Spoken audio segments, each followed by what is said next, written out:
In an attempt to reignite their marriage, the wife insisted on taking a break. "Whoa, man." He emptied her bank account during her absence. "Oh, it's so nice to come home and know I don't have to head back to work for over a week." "I'm glad you're home, Luna, but what's this about you not working for a week?" "I'm taking a week off, dear. Annual leave from work." "I would have appreciated more notice than this," Tom replied, "but maybe I could take a few days off myself. We could go on a short trip." "Tom, we aren't going on a short trip. I'm going on a long one." "What are you talking about, darling?" "I'm not just taking a week off from work, I'm also taking a week off from our marriage. Don't worry, you can do whatever you want with whoever you want while I'm gone. I won't hold it against you, just like you won't hold what I do against me." "Excuse me, Tom?" Luna continued, "When we got married, I didn't realize how much a marriage would feel like a full-time job. I've come to see that being a wife means you have to be dependable, perform your duties as expected, and, hardest of all, keep your boss happy. Our home life has turned into something as scheduled and rigid as a day at the office." That got me thinking. Jobs give annual leave so employees can take time off and come back refreshed, ready to work again. So why couldn't it be the same for marriage? I admit, our relationship has gotten monotonous, stale even, especially in the bedroom. I can hardly remember what an orgasm feels like. So I came to the conclusion that if we want to rekindle our passion, we both need some time apart. Once you think about it, you'll see that I'm right. You'll understand why I'm doing this, and you'll thank me for it. "Luna, you've lost your mind," Tom said. "I never agreed to anything like this when we got married. And to have this sprung on me with no notice. I don't know why you think I'd go along with this crazy plan, but I won't allow it." Luna chuckled. "Silly man, I don't need your permission. Relax, I'm not leaving you for good. But after being such a loyal, hard-working partner, I deserve some time off and you do too. I didn't tell you sooner so you wouldn't try to stop me. The tickets and hotel fees are non-refundable, and you hate wasting money. Listen, I need to go buy some swimwear for my trip. We're going to sunny Miami." "We? Who's we?" "My boyfriend and me." "You have a boyfriend? Who is he?" "You don't need to know that. You might do something stupid, like tell his wife. Look, find yourself a pretty girl to have fun with while I'm gone. Just make sure she's gone before I come back. I'm not leaving forever. I value our marriage and you. This break is for both of us. In a week, we'll be excited to see each other, and our marriage will be rejuvenated. You'll see. I see that you've completely lost touch with reality, that's what I see. I forbid you to go, and that's final. Tom, don't make this harder than it needs to be. I knew you wouldn't be happy about this, so I've already moved most of our money into an account under my name only. You've got enough to get by for a little over a week. I also got a credit card in my name, so you can't cancel our joint cards and leave me stranded. I'll be shopping now. Calm down and start getting used to the idea because this is happening whether you like it or not. Who knows, after some time apart, you may want to do this again. After I'm done shopping, we'll have a few hours before I leave. I'd love for us to get naked and have some bon voyage sex to remember me by. I don't want you to forget what you'll be missing while I'm gone. I love you." She left, and when she came back, Tom was gone. That didn't surprise her. "You didn't want a going-away taste of me? Tough luck. My lover will enjoy me instead. Hopefully, we'll have time to hit the beach while we're there." 1 week later, she returned. "Hello, dear. I'm home." "Where is he?" She realized she hadn't checked the garage.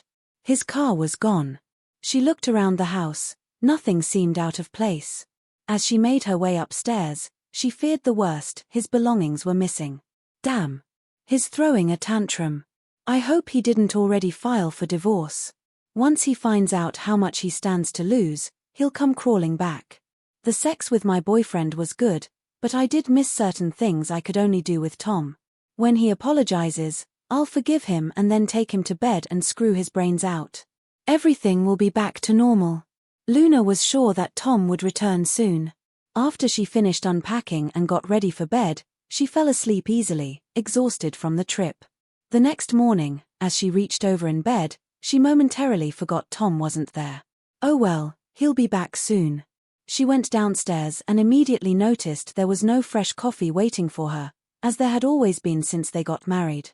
Without Tom's help in the morning, she almost ended up late for work. Luna was beginning to feel frustrated with her uncooperative husband. On her way to work, Luna tried calling Tom's cell, only to get a message that the number was no longer in service. Damn, looks like he wants to play dirty. Well, I can play dirty too. He'll pay for being this stubborn. She hung up and dialed his office. Hello, Mr. Sherman's office. How may I help you? Hey, Sarah, this is Tom's wife. Can I speak to my husband? I'm sorry, Mrs. Sherman, but he's not here. Well, when will he be back? I'm sorry, but we're not allowed to give out that information. You've never had a problem telling me before. Since when has this policy been in place? With an attitude, the secretary replied, since Mr. Sherman told me to tell you that if you called. Bastard. Luna muttered as the secretary hung up. Maybe Tom had found someone to shack up with and was taking a little longer to make her jealous. By giving him minimal notice of her taking annual leave, she had hoped he wouldn't find someone to get cozy with so quickly. Apparently, she was wrong. It seemed like he had decided to play along with this annual leave from marriage thing too. Good for him, she thought. That makes us even and might help him cool down. But Luna's relief didn't last long. At a restaurant, her credit card was declined. The ATM wouldn't give her any money either. When she went to the bank, she discovered she no longer had much left in her personal account. The bank informed her that there was only a minimal balance in her accounts. When she asked how the money had been taken without her permission, the clerk showed her signed documents indicating she had given authorization herself. The file contained Luna's supposed signature, granting Tom access to her new accounts, and a copy of the driver's license of the woman pretending to be Luna Sherman. The imposter didn't resemble Luna at all. Despite her protests, the bank employees suggested she contact the police or sue if it was indeed a case of forgery and fraud. That bastard. Luna fumed. How could he do this to me? I'll make him pay. She reported Tom's theft by fraud, identity theft, and forgery to the police. They took her information and asked where she thought Tom and his accomplice might be. Luna gave them a list of people to contact and places he might be hiding. But as time dragged on, the police admitted they didn't have any solid leads. Luna couldn't afford a lawyer or private investigator to pursue the matter herself, as her funds were quickly running dry. Left with no other choice, Luna contacted everyone she knew in Tom's family and circle of friends, much like the police had done. The responses were always the same: I have no idea where he is, and even if I did, I wouldn't tell you. Great, Luna thought bitterly, I got screwed over in Miami, and now I'm being screwed over again here.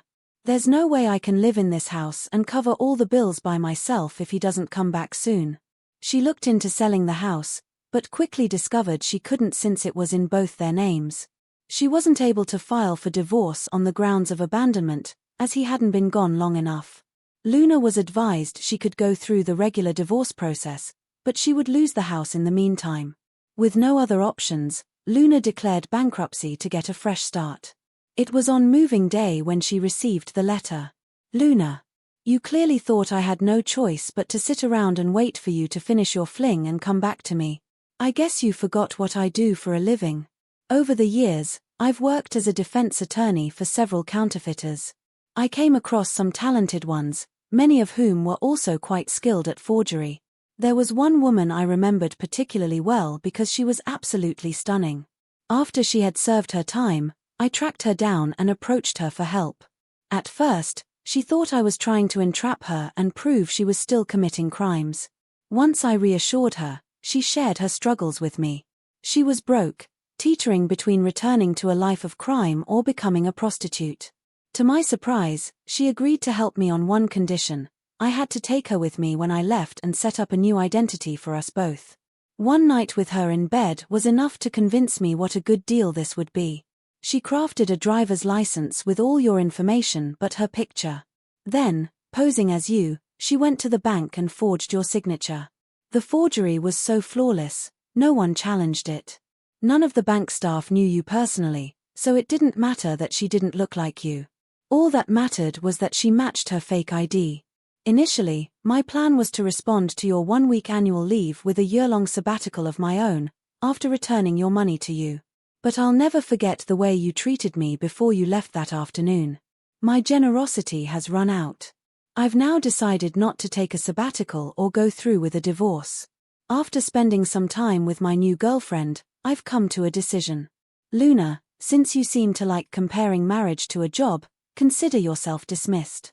Sincerely, Tom. What's your interpretation of this, and how do you feel about the outcome? Thanks for tuning in to another story where revenge is served piping hot. Make sure to subscribe to our channel so your next chef stays loyal.